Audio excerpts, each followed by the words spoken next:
Shalom, saudara-saudari yang terkasih dalam Kristus. Hari ini kita akan memasuki satu pelajaran yang sangat menggugah. Pelajaran tentang nubuat, bukan sekedar sebagai ramalan masa depan saja, tetapi sebagai suatu hubungan dekat antara Allah dan umatnya. Di dunia akademis, biasanya sebelum penulisan sebuah disertasi secara lengkap, harus dibuat terlebih dahulu sebuah abstrak yang merupakan ringkasan singkat namun padat yang memberikan gambaran umum tentang isi disertasi tersebut yang memberikan beberapa kegunaannya. Kegunaannya adalah yang pertama, memberikan gambaran secara cepat. Abstrak membantu pembaca memahami inti dari disertasi tanpa harus membaca keseluruhan disertasi itu. Ini akan sangat berguna bagi dosen pembimbing, penguji, atau peneliti lainnya. Yang kedua, kegunaannya adalah menarik minat pembaca. Abstrak berfungsi sebagai pintu gerbang untuk menarik minat pembaca agar tertarik membaca lebih lanjut isi disertasi itu. Kegunaan yang ketiga, merangkum tujuan dan hasil penelitian. Abstrak menjelaskan secara ringkas latar belakang, tujuan penelitian, metodologi, hasil utama, dan juga kesimpulannya. Nah, abstrak kita saat ini adalah pelajaran Sekolah Sahabat ke-7 kuartal kedua tahun 2025 yang berjudul Dasar-Dasar Nubuatan. Abstrak pelajaran kita ini menerangkan kepada kita dasar-dasar dari nubuatan itu. Mari kita lihat definisi. Apa definisi nubuatan? Nubuatan adalah pikiran Allah yang dimasukkan dan ditanamkan di dalam pikiran manusia oleh Roh Kudus. Apa tujuan nubuat? Menyampaikan kehendak Allah melalui pengajaran, instruksi, teguran, dan penguatan iman. Apa fungsi dari nubuat itu? Untuk menjadi komunikasi ilahi yang menerangi kegelapan dan menuntun umat kepada kebenaran dan keselamatan. Lalu apa fokus utama dari nubuat? Fokusnya bukan pada nubuat itu sendiri, tetapi pada Kristus, anak domba Allah itu. Kristus sebagai pusat nubuat itu. Penggenapan terbesar nubuat adalah kematian dan kebangkitannya yang membuka jalan keselamatan bagi umat manusia. Akhir dari nubuat, umat yang ditebus diperbaharui menurut gambar Kristus dan hidup memuliakannya selama-lamanya. Apa hasil akhir dari nubuat itu? Setiap hati mencerminkan kesempurnaan ilahi. Setiap wajah memantulkan rupa raja mereka. Kristus berseru penuh dengan sukacita atas keberhasilan penebusannya. Lihatlah tebusan darahku. Lalu panggilan bagi umat Allah. Hargailah kasihnya yang besar melalui firman nubuat dan membangun dasar iman yang kokoh untuk hidup sebagai umat yang ditebus dan umat yang setia. Itulah tadi abstrak pelajaran sekolah sahabat kita, dasar-dasar nubuatan. Mari kita lihat ayat hafalan kita yang terdapat dalam Yesaya 6 ayat yang ke-8. Lalu aku mendengar suara Tuhan berkata, siapakah yang akan kuutus? Dan siapakah yang mau pergi untuk aku? Maka sahutku, ini aku, utuslah aku. Pelajaran Minggu 11 Mei, ini aku, utuslah aku. Inilah ringkasan dari Yesaya 6 ayat 1 sampai 7 tentang penglihatan Yesaya. Nabi Yesaya mendapat penglihatan luar biasa tentang Tuhan yang duduk di atas takhta yang tinggi dan agung dengan jubahnya memenuhi bait suci. Di sekitarnya ada para serafim yang masing-masing memiliki 6 sayap dan memuliakan Allah dengan seruan, Kudus, Kudus, Kuduslah Tuhan semesta alam. Seluruh bumi penuh kemuliaannya. Suara pujian itu mengguncangkan ambang pintu dan memenuhi tempat itu dengan asap, menggambarkan kemuliaan dan kekudusan Allah. Apa respon saya? Responnya bukanlah kekaguman, melainkan kesadaran akan dosanya. Celakalah aku binasa. Yesaya merasa hancur hatinya dan tidak layak karena dosanya dan karena ia tinggal di tengah umat yang berdosa. Namun syukur oleh karena ia melihat Tuhan semesta alam. Di dalam hadirat Tuhan, semua kepura-puraan runtuh, semua dosa tampak jelas tanpa pembelaan diri. Kemudian seorang serafim menyentuh bibir Yesaya dengan bara api dari mezbah perukupan sebagai lambang penyucian dan menyatakan bahwa dosanya telah diampuni. Tuhan menyatakan kesalahanmu telah dihapus dan dosamu telah diampuni. Setelah disucikan, Yesaya mendengar panggilan Tuhan. Siapakah yang akan kuutus dan siapakah yang mau pergi untuk aku? Yesaya bersedia menjawab panggilan Tuhan itu dengan berkata, ini aku, utuslah aku. Saudara, pesanan ini mencerminkan perjalanan rohani setiap orang. Perjalanan Anda dan saya secara rohani. Yang pertama, terjadi pengakuan dosa. Kemudian penerimaan kasih karunia. Lalu kesediaan untuk diutus sebagai pelayannya. Nah, ini pesannya. Penglihatan ini menunjukkan kekudusan Allah, kesadaran akan dosa manusia, dan anugerah pengampunan yang mempersiapkan Yesaya untuk panggilan pelayanan. Yesaya bukanlah satu-satunya yang dipanggil.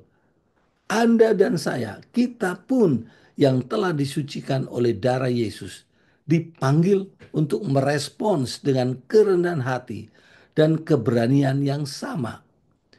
Dunia sedang menantikan suara-suara yang rela berkata, "Ini aku, utuslah aku." Di dalam hadirat Tuhan, dari kesadaran dosa menuju panggilan pelayanan. Pelajaran Senin 12 Mei, dua kerubium. Mari kita lihat ringkasan pelajarannya. Harapan setelah Eden, setelah kejatuhan Adam dan Hawa.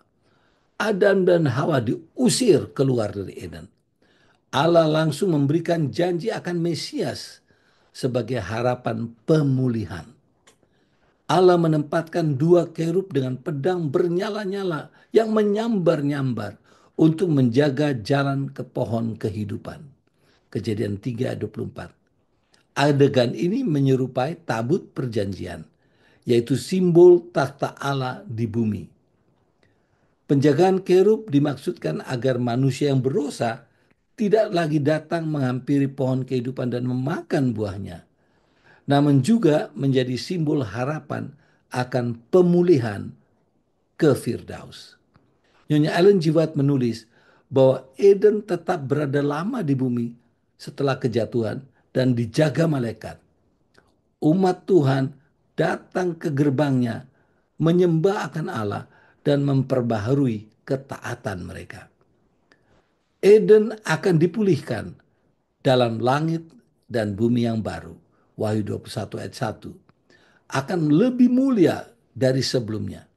Kata syakan dalam Kejadian 3 ayat 24 artinya menempatkan, berakar sama dengan kata tabernakel, menyiratkan kehadiran Allah di dekat manusia.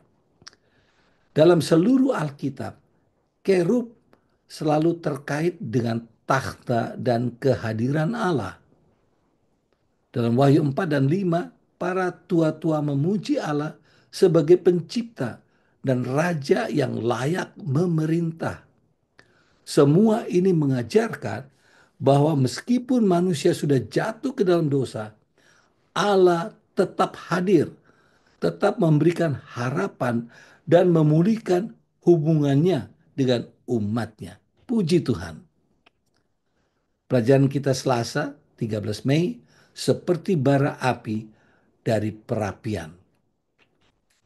Kerub dalam Alkitab berdiri di dekat takhta Allah, mencerminkan kedekatan dan juga kemuliaannya yang terpancar ke seluruh alam semesta. Allah memerintahkan dua kerub dari emas. Emas yang murni ditempatkan di atas tabut perjanjian. Penglihatan Yeskiel pasal 1 ayat 4 sampai 14 menunjukkan kuasa Allah dalam bentuk makhluk hidup yang luar biasa saat umatnya berada di pembuangan Babel. Makhluk dalam penglihatan Yeskiel memiliki 4 wajah: singa, manusia, lembu, dan raja wali. Mirip dengan penglihatan Yesaya 6 dan Wahyu 4. Ini merupakan pembahasan tersendiri, menarik sekali. Di Yeskiel 10 ayat 1 sampai 21, makhluk tersebut diidentifikasi sebagai kerub yang membawa arang menyala, selaras dengan penglihatan serafim oleh Yesaya. Di kerub ini selalu menyertai takhta Allah, baik secara simbolis maupun dalam penglihatan, sebagai lambang kekudusan dan lambang hadirat ilahi. Semua ciptaan Allah, termasuk manusia dan malaikat, diciptakan untuk memantulkan kemuliaan Allah. Seruan kudus, kudus, kuduslah Tuhan Allah yang Maha Kuasa mengundang kita untuk merenung sejauh mana kita dari kekudusannya itu. Jawaban atas pertanyaan itu menyadarkan kita akan kebutuhan besar akan Injil dan kasih karunia Allah. Sekarang kita tiba di Rabu 14 Mei. Allah di tengah umatnya. Bangsa Israel mengikuti petunjuk Allah melalui tiang awan dalam perjalanan ke tanah perjanjian.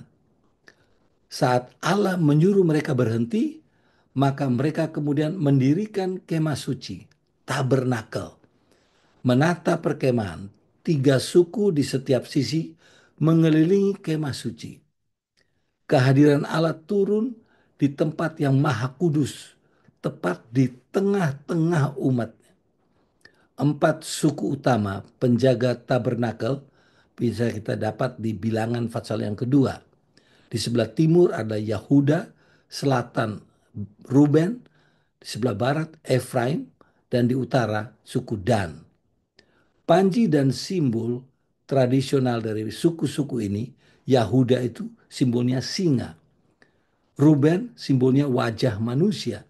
Efraim simbolnya lembu. Suku Dan simbolnya Raja Wali. Keempat simbol ini mirip dengan makhluk kerub dalam penglihatan Yeskiel pasal yang pertama tadi. Sekarang apa kaitannya dengan Yerusalem baru? Wahyu 21 ayat 12 dan 13. Yerusalem baru memiliki 3 gerbang di tiap sisi, mencerminkan pola perkemahan Israel. Apa makna rohaninya?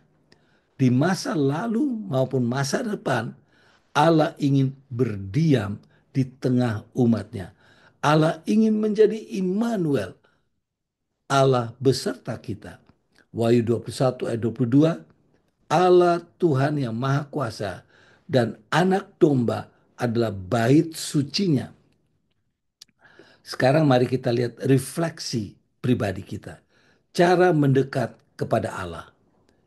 Apa caranya? Melalui doa dan penyembahan pribadi. Melalui membaca dan merenungkan firman-Nya. Melalui hidup taat dan berserah kepadanya. Melalui bersekutu dengan sesama orang percaya dan menjadikan Yesus pusat hidup. Seperti tabernakel tadi terletak di tengah-tengah perkemahan Israel.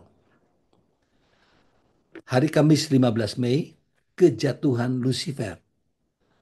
Anda tahu, Lucifer dulunya adalah kerub yang menaungi, kerub penudung. Artinya dia sangat dekat dengan takhta Allah. Seharusnya dia memancarkan kemuliaan Allah. Tetapi amat disayangkan, ia mulai memusatkan perhatian pada kemuliaan dirinya sendiri. Ia merasa kurang dihormati sebagaimana mestinya. Dan dasar kejatuhan Lucifer dicatat di Alkitab dalam Yehezkiel 28 ayat 11 dan 17 sampai 17 dan Yesaya 14 ayat 12 sampai 14. Lucifer jatuh karena kesombongan dan ambisi pribadi. Wahyu 14 ayat 1 sampai 12, kontras antara kejatuhan Lucifer dan umat tebusan yang berdiri di Gunung Sion bersama anak domba. Inilah kontrasnya. Lucifer diusir dari gunung Allah. Manusia dipulihkan melalui Kristus. Dulu Lucifer berada di Eden. Melalui Kristus, manusia kembali ke Firdaus. Nyonya Ellen G. White mengatakan bahwa tempat yang kosong karena Lucifer dan para malaikat jahat pengikutnya, sepertiga jumlah mereka dari seluruh malaikat Allah, tempat mereka yang kosong itu akan digantikan, diisi oleh umat tebusan Tuhan. Semoga Anda dan saya mengisi tempat kosong, tempat kehormatan yang ditinggalkan oleh Lucifer dan malaikat-malaikat pengikutnya yang jahat. Injil dalam Wahyu 4 dan 5. Kristus disembelih dan dengan darahnya menebus umat dari setiap bangsa. Keselamatan itu datang, perhatikan, hanya melalui pengorbanan Kristus. Tidak ada cara yang lain. Keselamatan itu datang hanya oleh karena pengorbanan Kristus. Panggilan Injil dalam Wahyu yang ke-14, malaikat pertama menyerukan pemberitaan Injil yang kekal kepada seluruh dunia. Kristus mati untuk semua orang sepanjang sejarah. Apa tugas kita? Menyampaikan kabar keselamatan kepada dunia. Membantu orang lain mengenal dan menerima Kristus. Itulah peran gereja dan individu gereja Masehi Advent hari ke-7. Kita dipanggil menjadi pembawa kabar baik tentang kasih dan keselamatan Kristus. Sebagai gereja dan pribadi, kita harus aktif menjangkau semua orang dengan Injil yang kekal. Saya bersyukur kepada Tuhan oleh Tuhan telah menjamah hati Bapak Didi dan Ibu Ferry, Ratu Rumambi, yang mau disentuh oleh Allah, memikirkan tentang keselamatan orang lain. Bukan hanya keselamatan diri mereka saja dan keluarga. Tapi mereka mau rela berkorban untuk membiayai rencana-rencana KKR-KKR. Tahun lalu di Manado, di tempat-tempat yang lain.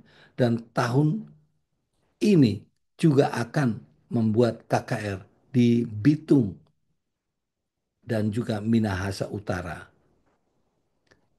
Mereka bersiap untuk membiayai semua biaya yang dikeluarkan untuk membawakan Injil kebenaran kepada manusia, kepada banyak orang, agar banyak orang dapat diselamatkan.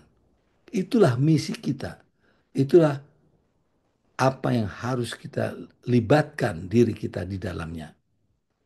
Meskipun iblis berhasil menipu umat manusia untuk bergabung dalam pemberontakannya, Kristus telah sepenuhnya mengalahkan iblis di atas kayu salib.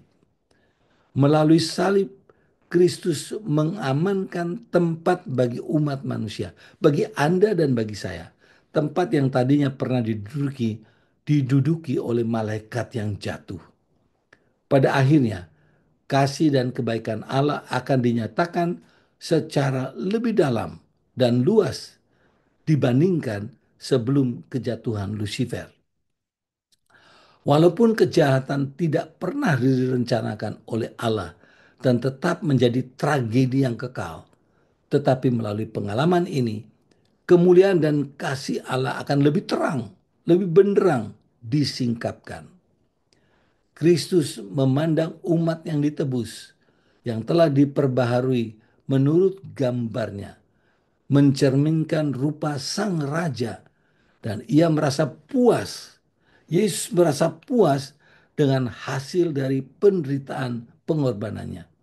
Inilah hasil akhir nubuat. Setiap hati mencerminkan kesempurnaan ilahi. Setiap wajah memantulkan rupa raja mereka. Kristus berseru dengan penuh sukacita atas keberhasilan penebusannya. Lihatlah hasil penebusanku. Untuk mereka aku menderita dan mati, agar mereka bisa tinggal bersamaku selama-lamanya. Semoga Tuhan akan menolong kita untuk melihat hasil akhir dari nubuatan, yaitu Kristus Yesus akan tinggal bersama dengan umat tebusannya, bersama dengan Anda dan saya yang percaya dan menerima pengorbanannya itu.